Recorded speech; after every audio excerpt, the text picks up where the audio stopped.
The morning started like any other Tuesday in Washington. President Daniel Hayes was drinking his coffee and reading reports when his phone rang. A voice on the other end made him put down his cup very quickly. "Sir, we have a situation," said General Peter Collins. His voice was tight with worry. "You need to see this right now." Hayes walked to the window of the Oval Office. He looked up at the sky, but everything seemed normal. Blue sky, white clouds, nothing strange. "What am I looking for, General?" Hayes asked. "Sir, turn on the news. Any channel." Hayes grabbed the remote and clicked on the television. Every news channel showed the same thing. 3 huge silver ships were coming down from space. They were bigger than football stadiums and moved without making any sound. The largest ship stopped over New York City. Its shadow covered most of Manhattan. The other 2 ships positioned themselves over London and Tokyo. People in the streets below looked up in wonder and fear. "How long have they been there?" Hayes asked. "They appeared about an hour ago," Collins replied. "They came from nowhere. Our satellites didn't see them coming." Hayes watched as the news reporters tried to make sense of what was happening. Some people were running in panic. Others stood still, taking pictures with their phones. The ships just floated there, silent and mysterious. "Any communication from them?" Hayes asked. "That's why I called you, sir. They're asking to speak with world leaders. They say they come in peace." Hayes felt his stomach tighten. Every science fiction movie he had ever seen flashed through his mind. But this was real. This was actually happening. "Get everyone to the Pentagon," Hayes ordered. "I want our best people there in 1 hour." Within minutes, black cars were racing through Washington. The president's convoy moved faster than usual. Other world leaders were being contacted. The United Nations was calling an emergency meeting at the Pentagon. The Situation Room filled quickly. Scientists, military officers, and government officials crowded around monitors showing the alien ships.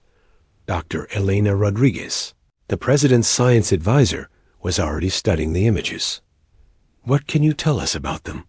Hayes asked her. "They're using technology we don't understand," she replied. "The ships seem to be made of some kind of living metal. It changes color slightly as we watch. And they're not using any engines we can detect." General Collins pointed to a screen showing energy readings. "They're putting out massive amounts of power, but we can't figure out what they're using it for." "Maybe they're charging their weapons," suggested Colonel Lisa Murphy, the defense secretary. "Or maybe they're just keeping their ships running." Dr. Rodriguez said, "We don't know enough to make guesses." Hayes looked around the room at all the worried faces. "When do they want to talk?" "They said they would contact us when we were ready," Collins replied. "I think they're waiting for us to get organized." "Well, we're as organized as we're going to get," Hayes said. "Open a channel." The main screen flickered and then showed something that made everyone in the room go quiet. The being looking back at them was tall and thin, with skin that looked like scales. The scales changed color from blue to purple as they watched.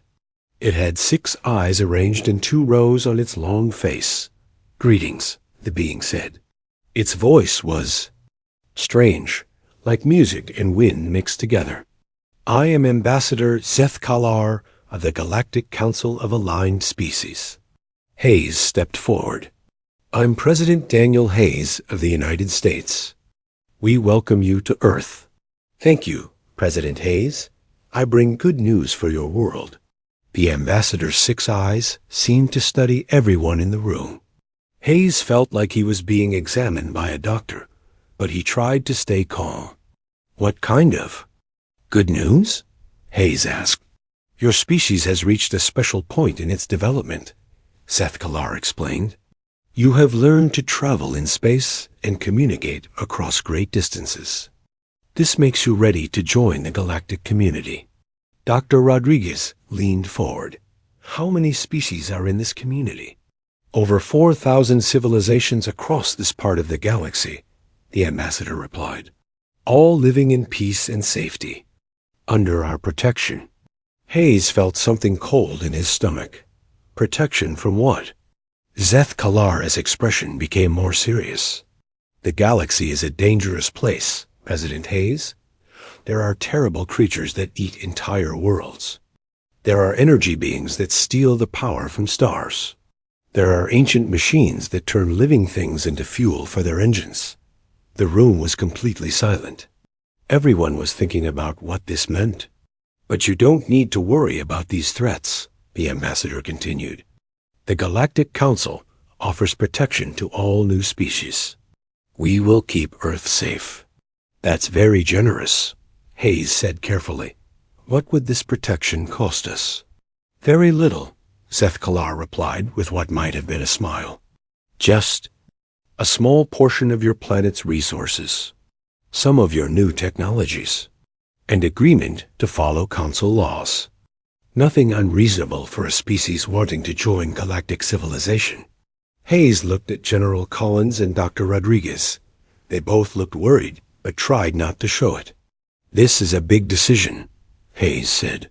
We would need time to discuss it with other world leaders. Of course, the ambassador agreed. Take all the time you need. We will wait in orbit while you make your choice. Then Zeth Kalar's voice became more urgent. However, I must warn you. Our sensors have detected strange energy patterns in your solar system. There may be hostile forces already moving toward Earth. Time may be more important than you think. The screen went dark. Everyone in the room began talking at once. Hayes held up his hand for silence. General Collins, I want our best people working on this immediately. Find out everything you can about these ships and this Galactic Council. Yes, sir, Collins replied. Dr. Rodriguez, contact every observatory and space agency on the planet. I want to know if there really are hostile forces out there. Right away, Mr. President. Hayes looked back at the screen where the ambassador had been. Something about this whole situation felt wrong. The offer was too good, too convenient.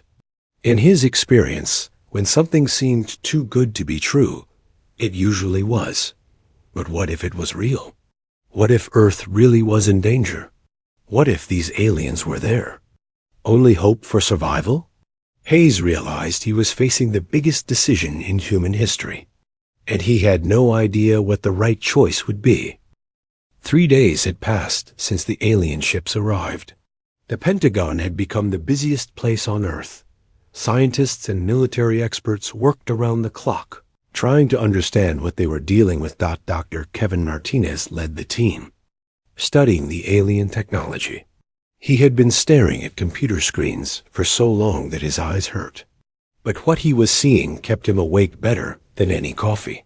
General Collins, you need to see this, Martinez called out. Collins walked over to Martinez's workstation. The screen showed energy readings from the alien ships. What am I looking at? Collins asked. These are their defensive systems, Martinez explained. They have incredible shields that can stop energy weapons. Laser beams, plasma bolts, anything like that just bounces off. That sounds bad for us, Collins said. Actually, it's interesting. Martinez continued. Their shields are amazing against energy attacks. But look at this. He pointed to another part of the screen. They have almost no protection against solid objects moving fast. Collins frowned. You mean like bullets? Bullets. Missiles, rocks, anything physical. It's like they've never had to defend against kinetic weapons before. How is that possible? Any species that develops weapons would start with throwing things. Martinez shrugged. Maybe they skipped that step.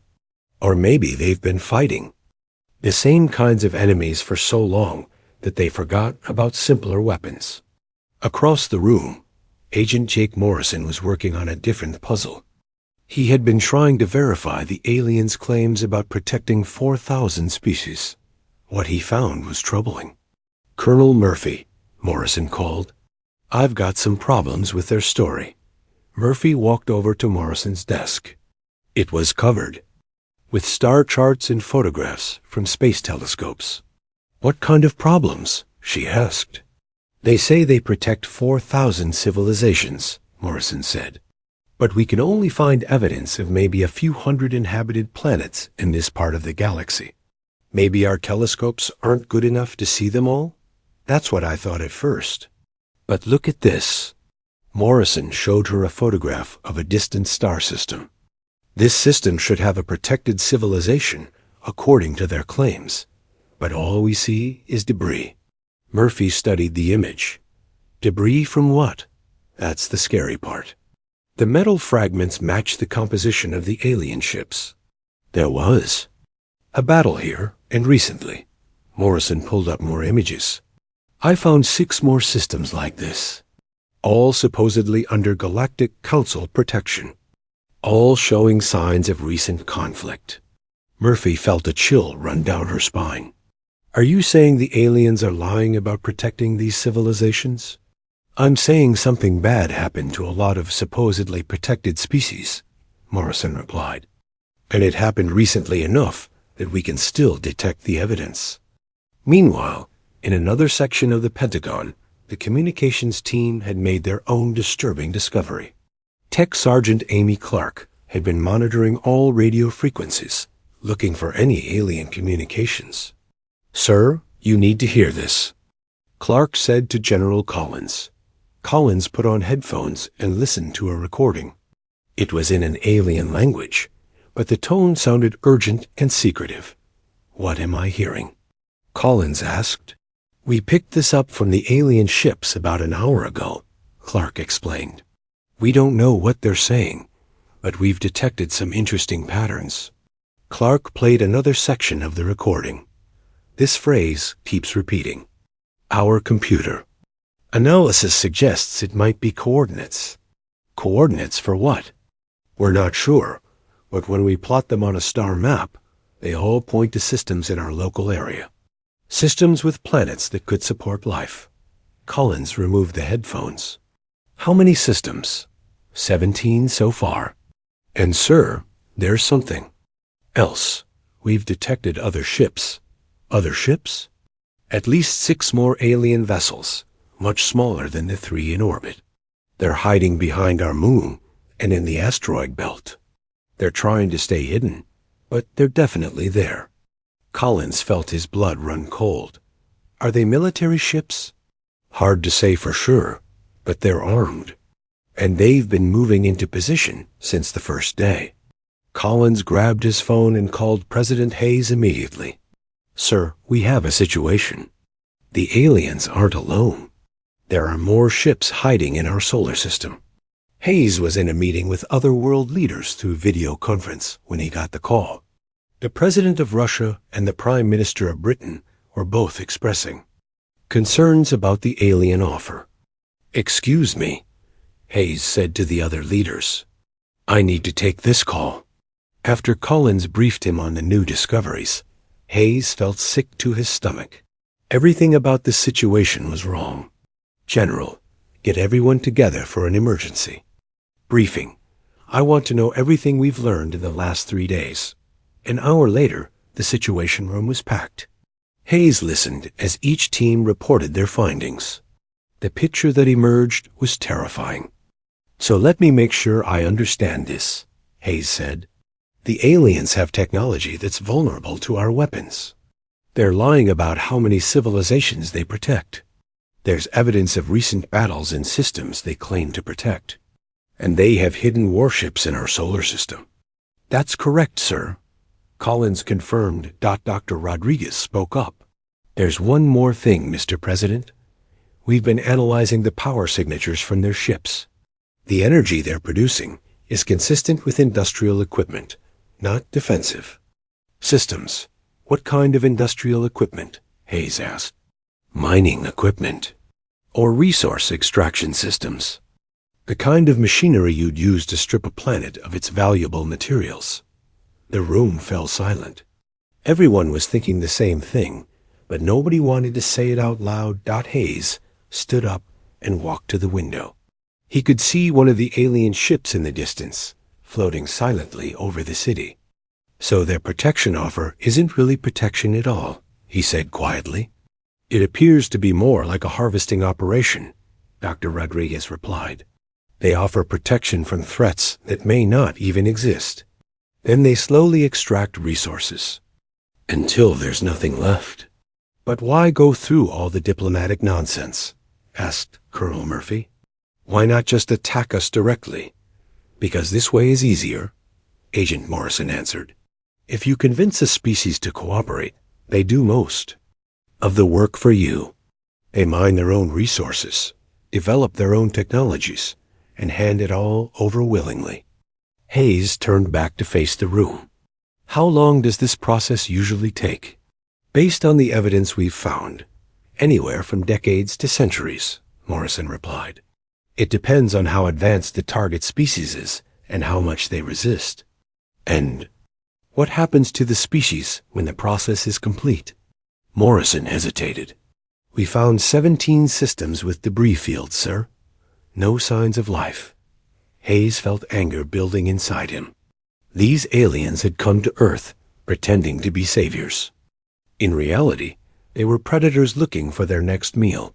What are our options? Hayes asked. General Collins stepped forward. We could refuse their offer and try to fight them off. But their technology is far more advanced than ours. Except for their weakness to kinetic weapons, Dr. Martinez added. That's assuming we can get close enough to use them, Collins replied. And there are at least 9 ships total. We don't have enough firepower to take them all. Hayes thought for a moment. What if we don't refuse their offer? Everyone looked confused. Sir? Collins asked. What if we accept their protection, but on our terms? What if we make them think we're cooperating while we figure out how to turn the tables? Dr. Rodriguez looked concerned. That's extremely dangerous, Mr. President. If they discover we're planning to betray them, then we end up like those 17 other civilizations, Hayes finished. But if we just refuse, we probably end up the same way. Hayes looked around the room at all the worried faces. How long do we have before they expect an answer? They said to take all the time we need, Collins replied. But they also warned us about hostile forces moving toward Earth. That might be their way of creating urgency.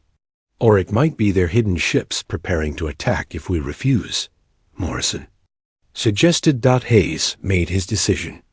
We're going to play their game, but by our rules. Start preparing our response. Make it look like we're grateful for their generous offer. But I want every military asset we have ready for action. Sir, are you sure about this? Collins asked. Hayes looked back out the window at the alien ship. General, these aliens made one critical mistake when they chose Earth as their next target. What mistake, sir? They assumed we'd be like their other victims. Peaceful, trusting, grateful for protection. Hayes smiled, but it wasn't a friendly smile. They have no idea what humans are really like when we're backed into a corner. 1 week after first contact, Ambassador Zeth Kalar returned to the White House. This time he brought 2 other aliens with him. They looked similar to him, but had different colored scales. One was green and silver. The other was deep red. President Hayes sat in the Oval Office, surrounded by his advisors. Everyone looked calm and friendly, but Hayes could feel the tension in the air, like electricity before a storm. Ambassador Zeth Kalar, Hayes said with a smile. Welcome back. I hope you've been comfortable during your stay. Very comfortable, thank you, the ambassador replied. His 6 eyes focused on Hayes. Have you reached a decision about our protection? Offer? Hayes leaned back in his chair. He had practiced this moment many times in his mind. Everything depended on what happened next. We have given your offer very careful consideration, Hayes said. But before we give you our answer, we have some questions. Zeth Kalar's scales shifted slightly toward purple, Of course. What would you like to know? Well, we're curious about something, Hayes began. His voice was casual, like he was asking. About the weather. Why do you want to protect us? The question seemed to surprise the ambassador. His scales changed colors quickly, cycling through several shades before settling on a darker purple. As I explained before, we offer protection to all developing civilizations. It is our duty to preserve life and promote peace throughout the galaxy. That's very noble, Hayes replied. We humans admire nobility, but we're also naturally curious. We like to understand things completely before we make important decisions. Dr. Rodriguez activated a holographic display showing star charts. We've been studying the galaxy while you waited for our answer. We wanted to learn about the civilizations you protect. The alien visitors looked at the display. Their scales all began changing colors in what appeared to be agitation. This is very interesting data, Dr. Rodriguez continued. But we noticed some inconsistencies. What kind of inconsistencies? Asked the green and silver alien. Well, you said you protect over 4,000 civilizations. But our observations show far fewer inhabited systems than that number would suggest. Hayes watched the aliens carefully. Their body language was becoming more rigid and defensive. Population counts can be difficult to determine from a distance, Zethkalar said. Many species prefer to remain hidden. That makes sense, Hayes. Agreed, but we found something else interesting. May I show you? Without waiting for an answer, Hayes nodded to General Collins. The display changed to show images of debris fields in space. These are 17 star systems that should contain civilizations under your protection, Hayes explained. But all we find are the remains of destroyed worlds. The room became very quiet. The three aliens stared at the images, their scales now a uniform dark color. Space can be dangerous, Zethkalar said slowly. Sometimes even our protection cannot prevent tragedy. 17 times? Hayes asked. In systems you claim to protect? That seems like a lot of failures for an organization with your experience. Hayes stood up and walked closer to the aliens. But the really interesting part is the composition of the debris. Our scientists analyzed the metal fragments. Dr. Rodriguez brought up another display showing detailed analysis results. The metallic components matched the hull materials of your ships. These weren't destroyed by outside forces. They were destroyed by Council technology. The three aliens exchanged looks. Their scales were now so dark, they appeared almost black. Perhaps there were internal conflicts, the red alien suggested. Sometimes protected species fight among themselves. With your weapons? Hayes asked. Using your technology? Against your own protectors? Hayes walked to the window and looked out at the alien ship hovering over Washington. You know what we think happened? We think these civilizations discovered the truth about your protection, just like we did. He turned back to face the aliens. You see, we humans have a saying, if something seems too good to be true, it probably is. Your protection. Offer seemed too good to be true. Zethkalar's voice lost its musical quality. What are you suggesting? I'm not suggesting anything, Hayes replied. I'm stating facts. You're not protectors.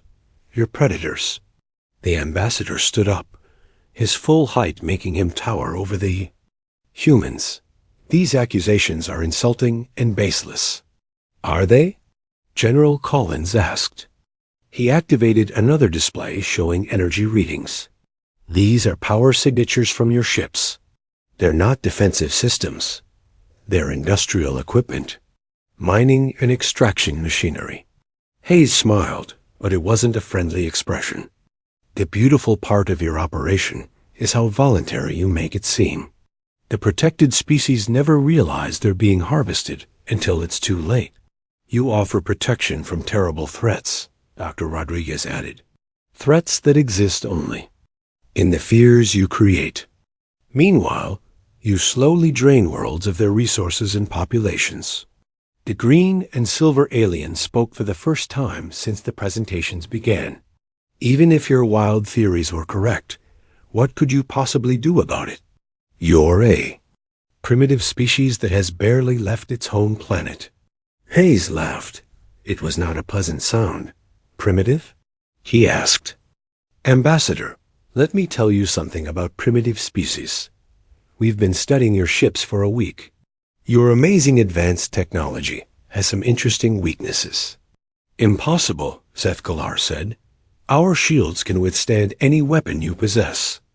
Your shields are very impressive against energy weapons, Hayes agreed. But you know what they can't stop? Rocks, bullets, good old-fashioned kinetic impact. The alien scales were now shifting through rapid color changes, apparently a sign of extreme distress. It's like you've never encountered a species that started its technological development by throwing sharp sticks at things, General Collins observed. Every human weapon for the first 10,000 years of our history was designed to hit hard and hit fast. Hayes walked back to his desk and pressed a button. The wall screen changed to show a view of space around Earth. The 3 alien ships were clearly visible, but they were no longer alone. While you were waiting for our answer, we've been busy, Hayes said. Those little dots surrounding your ships are ours. The aliens stared at the screen in what appeared to be shock. Dozens of small human vessels had positioned themselves around.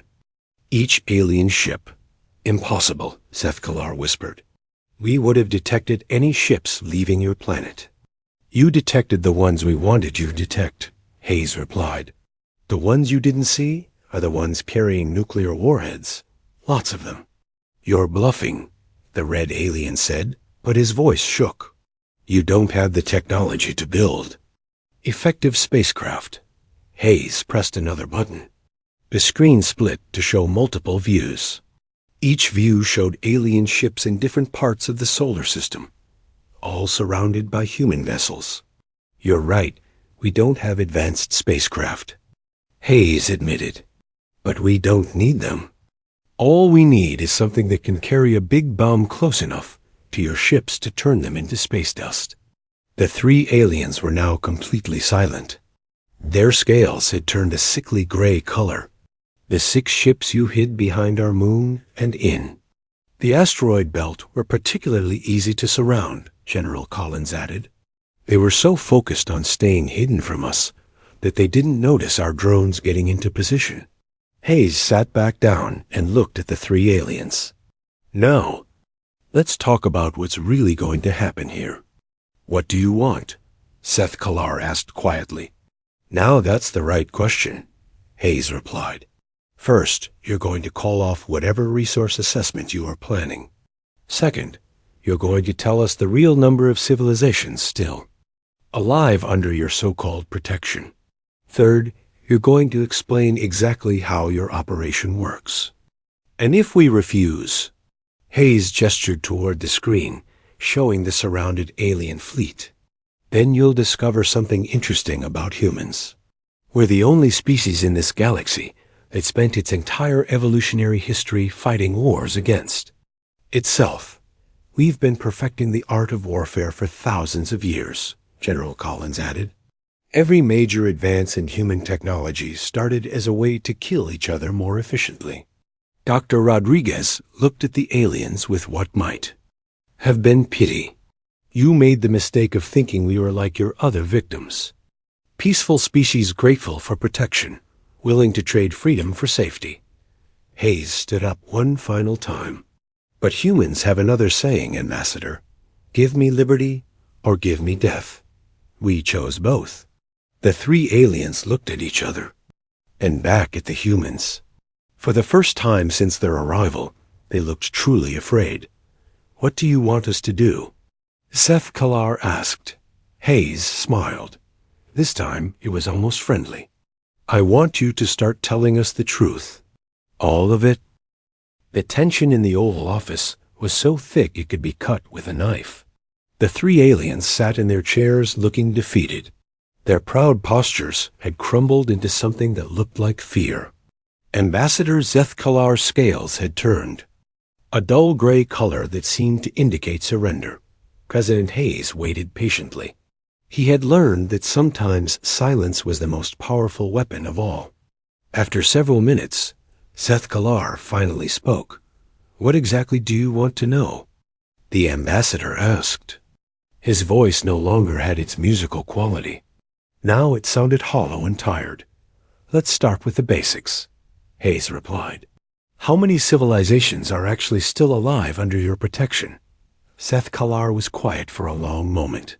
His companions looked at him with their multiple eyes, apparently waiting for him to make a decision. "Perhaps 300, he said finally. "Maybe fewer." Dr. Rodriguez leaned forward. "Out of 4,000? The others are gone." "Define gone," General Collins demanded. The red alien spoke up, apparently unable to stay quiet any longer. "Consumed, harvested, depleted. Call it whatever word makes you feel better." Zethkalar's scales flashed a bright yellow, which seemed to be a sign of anger. He said something in their language that sounded like wind chimes being destroyed. "Too late for secrets now," the red alien continued. "They already know the truth." Hayes walked around his desk and sat on the edge, making himself appear less formal but more threatening. "How long does the process usually take?" "It varies," Zethkalar admitted reluctantly. "Aggressive species can last for centuries. They fight back, cause problems, slow down the extraction process." "And peaceful species?" Dr. Rodriguez asked. "Decades at most. They cooperate fully. They think they're helping their protectors defend them from terrible threats." Colonel Murphy, who had been silent until now, asked the question everyone was thinking. "What happens when you're done with the world?" The three aliens exchanged glances. None of them wanted to answer. "The infrastructure is removed," the green and silver alien said quietly. "The population centers are recycled. The planet is left clean for the next phase of operations." "Which is what?" Hayes asked. "Terraforming for council use or sale to other species looking for new worlds." Hayes felt sick to his stomach, but he kept his expression neutral. "So you commit genocide on an industrial scale."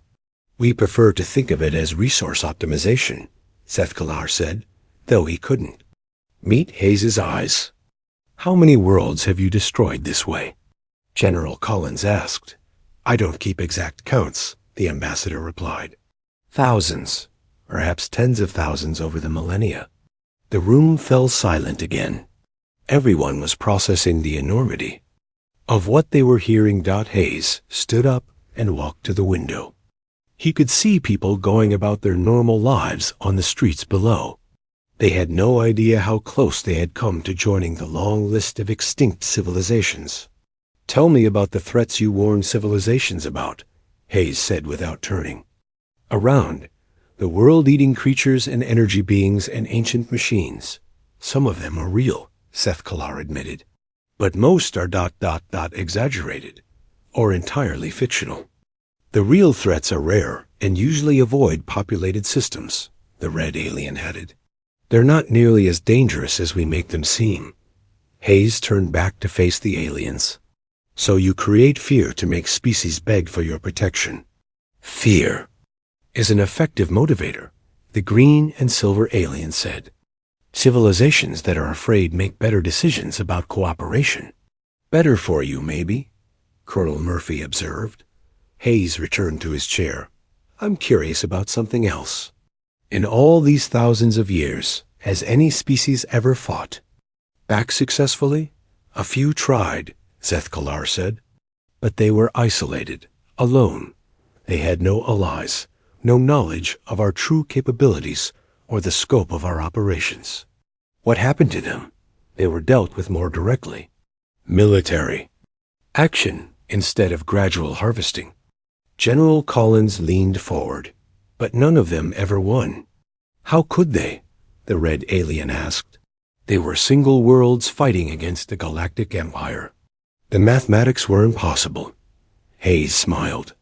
It was a cold, calculating expression. But we're not isolated, are we? The aliens looked confused. What do you mean? Zeth Kalar asked. Dr. Rodriguez activated another display. While you were offering Earth membership in your council, we were sharing everything we learned with our allies.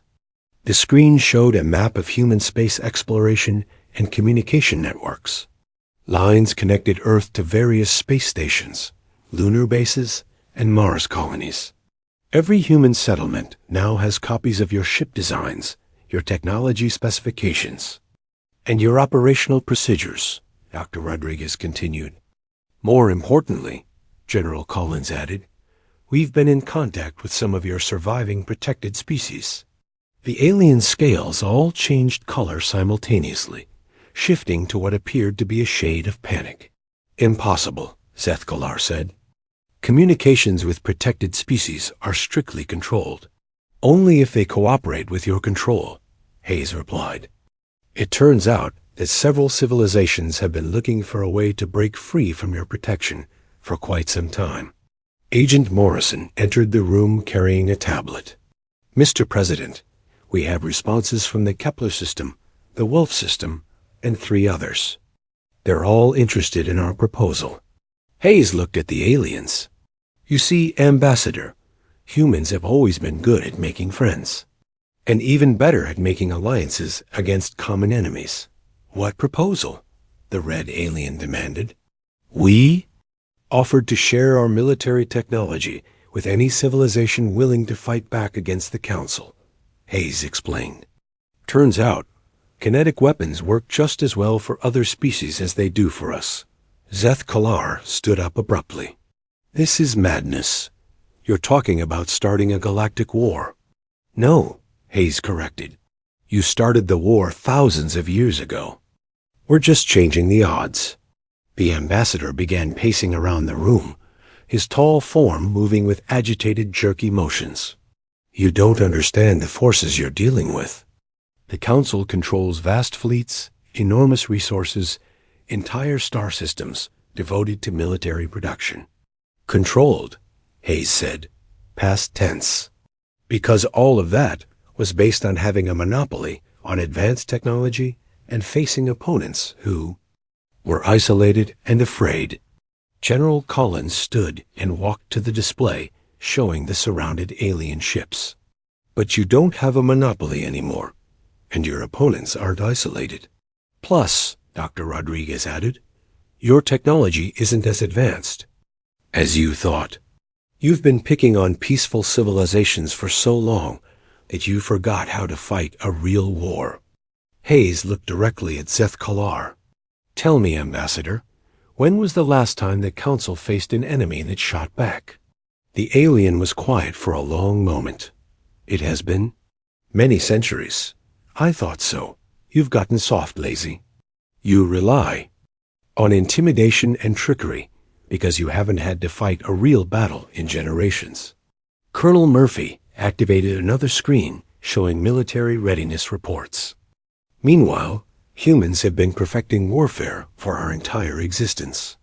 Every generation finds new ways to destroy things more efficiently.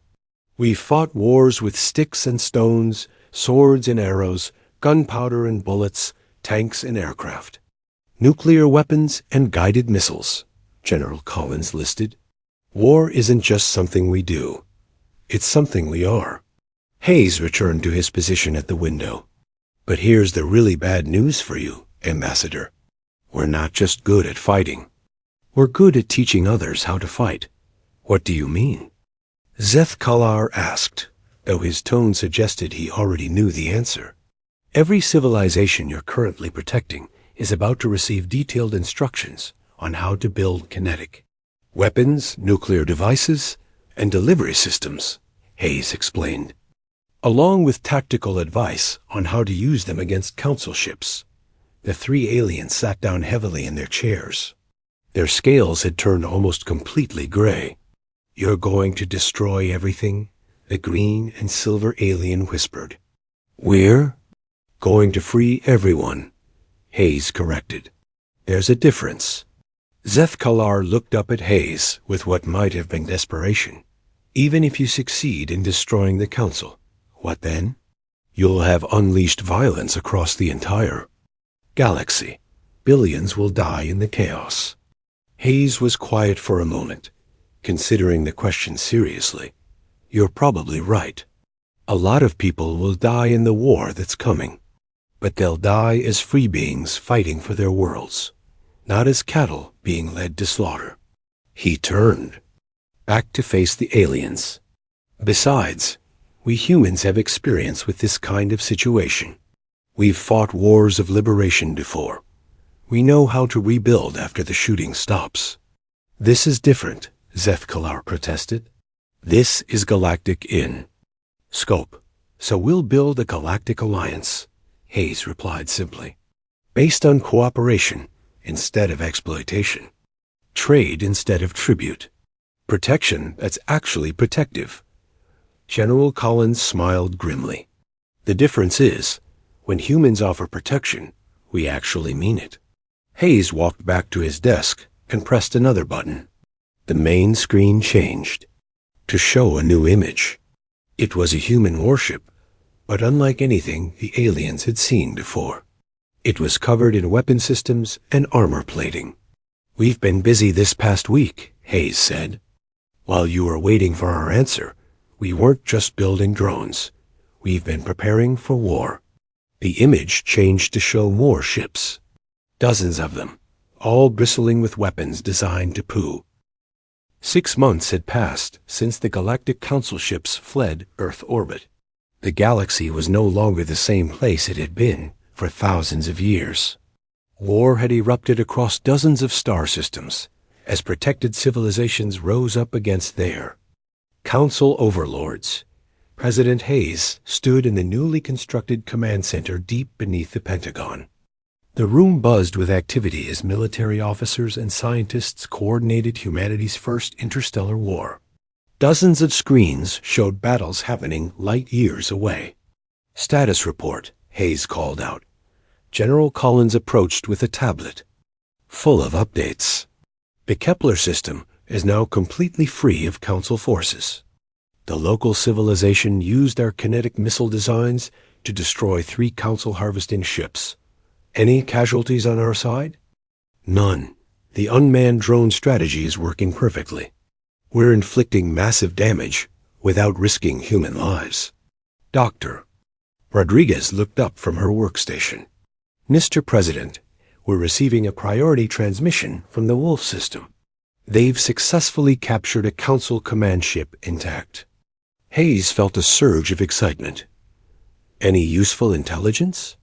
They're transmitting the data now. It includes complete Council fleet positions, command structures, and resource allocation patterns. Colonel Murphy joined the conversation. Sir, this intelligence confirms what we suspected. The Council military is completely unprepared for this type of warfare. They're designed to intimidate and control, not fight actual battles. Hayes nodded. The war was going better than anyone had dared hope, but he knew the real test was still coming. Any word from the Council leadership? He asked Agent Morrison. Approached with communication logs. They've been trying to negotiate for the past week. They want to discuss terms for a ceasefire. What kind of terms? They're offering to release some of their protected civilizations in exchange for us stopping our military support of the rebellion. Hayes laughed. They still don't understand, do they? This isn't a negotiation. This is liberation. The main screen activated, showing Ambassador Zethkalar's face. He looked much older and more tired than he had 6 months ago. His scales were dull and gray. President Hayes, the ambassador said, I request immediate communication. Put him through, Hayes ordered. Zethkalar appeared on the screen, but he was clearly not in the same confident position he had been during his first visit to Earth. Behind him, Hayes could see what appeared to be a damaged spacecraft. Ambassador. Hayes said calmly. You look like you've had a difficult few months. President Hayes, I come to you with an urgent request. The Council leadership wishes to negotiate an end to these hostilities. Hostilities? Hayes asked. Is that what you call it when people fight back against slavery? Zeth-Kalar's multiple eyes showed what might have been desperation. This war is destroying everything we've built over thousands of years. Good, Hayes replied simply. You don't understand the chaos you've unleashed. Entire sectors are in revolt. Trade routes have collapsed. Ancient alliances are crumbling. Dr. Rodriguez stepped into view of the camera. Ambassador, those ancient alliances were based on exploitation and fear. Of course they're crumbling. What do you want? Zeth-Kalar asked. What will it take to end this war? Hayes considered the question. Over the past 6 months, he had given this topic a lot of thought. Complete and immediate withdrawal of all Council forces from every protected system. Hayes began. Full disclosure of all Council activities for the past 1,000 years. Reparations paid to surviving civilizations for damages caused by your protection racket. Impossible, Zeth-Kalar protested. The Council would never agree to those terms. Then the war continues, Hayes replied. And every day it continues, more Council ships get turned into space debris. General Collins stepped forward. Ambassador, let me explain the military situation. Your forces have lost 60% of their active fleet strength. Your remaining ships are scattered across the galaxy, trying to suppress revolts in hundreds of systems. Meanwhile, Colonel Murphy added, our production capacity increases every day. We're now building weapons faster than you can replace your losses. Agent Morrison brought up a tactical display. We've also made contact with 43 additional civilizations that want to join the rebellion. That number grows every week. Hayes looked directly at the camera. Ambassador, your empire is collapsing. The only question is whether it falls quickly or slowly. But what will replace it? Zeth-Kalar asked. What kind of order will exist in the galaxy after the Council is gone? Hayes smiled. That's the beautiful part. For the first time in thousands of years, civilizations will be free to decide that for themselves. Dr. Rodriguez brought up another display showing new alliance structures. We're already seeing voluntary cooperation between liberated systems, trade agreements based on mutual benefit, defense pacts between species that choose to work together. Real protection, General Collins added. Not the fake protection you offered, but actual mutual defense between free civilizations. Hayes walked closer to the camera. But here's what I think really terrifies you, Ambassador. You're starting to realize that the galaxy doesn't need the Council at all. Civilization needs structure, leadership, guidance. Zeth-Kalar protested. Civilization needs freedom, Hayes corrected.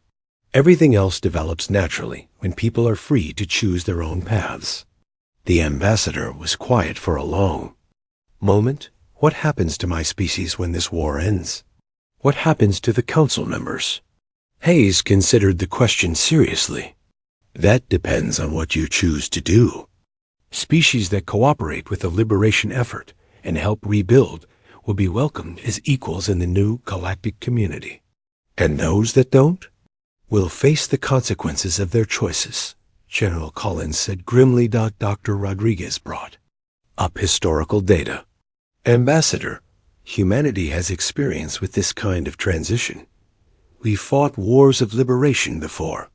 We know the difference between justice and revenge. Council members who committed crimes will face trial, Hayes explained. But we're not interested in genocide. We're interested in accountability and making sure this never happens again. Zeth-Kalar's scales shifted to a lighter color, possibly indicating hope. And if the Council surrenders completely? If we cooperate fully with your demands? Then you get to help build something better, Hayes replied. A galactic community based on cooperation instead of exploitation. Agent Morrison received an update and whispered something to General Collins. Collins smiled broadly. "Ambassador," Collins announced, "I have some news that might help you make your decision. The Vega Sector Council fleet just surrendered to local resistance forces. That was your last major military stronghold." Zeth Kalar's expression showed what could only be described as defeat. "It's over, isn't it? The war?" "Yes, it's over," Hayes agreed. "The Council era is finished, but something new is beginning."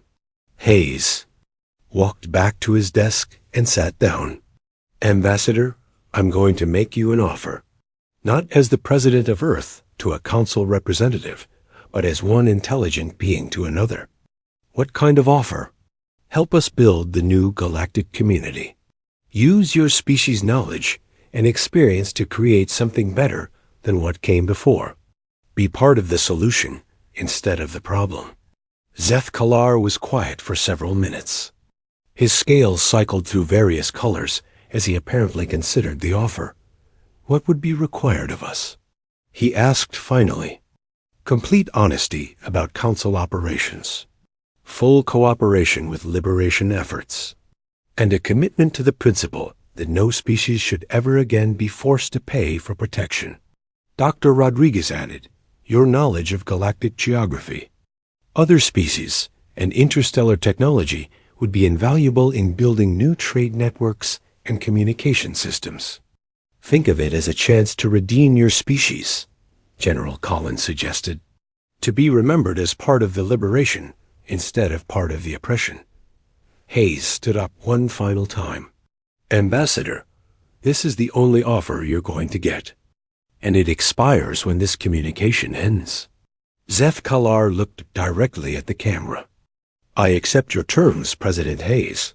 On behalf of what remains of the Council, I formally surrender and request to join your Liberation Alliance." Hayes smiled. "Welcome to the free galaxy, Ambassador." As the communication ended, the command center erupted in cheers. General Collins shook Hayes' hand. "Congratulations, Mr. President. Humanity just won its first interstellar war." Hayes looked around at all the celebrating faces. "No, General. Humanity just helped the galaxy win its freedom." Dr. Rodriguez approached with a new report. "Sir, we're receiving surrender messages from Council forces in 12 more systems. The word is spreading fast." "And the liberated civilizations?" "They're already talking about forming a new galactic alliance, one based on voluntary membership and mutual cooperation." Hayes nodded. "Good. That's exactly what we hoped would happen." Colonel Murphy asked, "What's our next priority?" Hayes thought for a moment. "Rebuilding. There are a lot of damaged worlds out there. A lot of civilizations that need help recovering from centuries of exploitation. And after that?" Hayes looked out at the stars visible through the command. "Center's reinforced windows. After that, we explore. There's a whole galaxy full of free civilizations waiting to meet each other as equals for the first time in thousands of years." Agent Morrison brought one final report. "Sir, the preliminary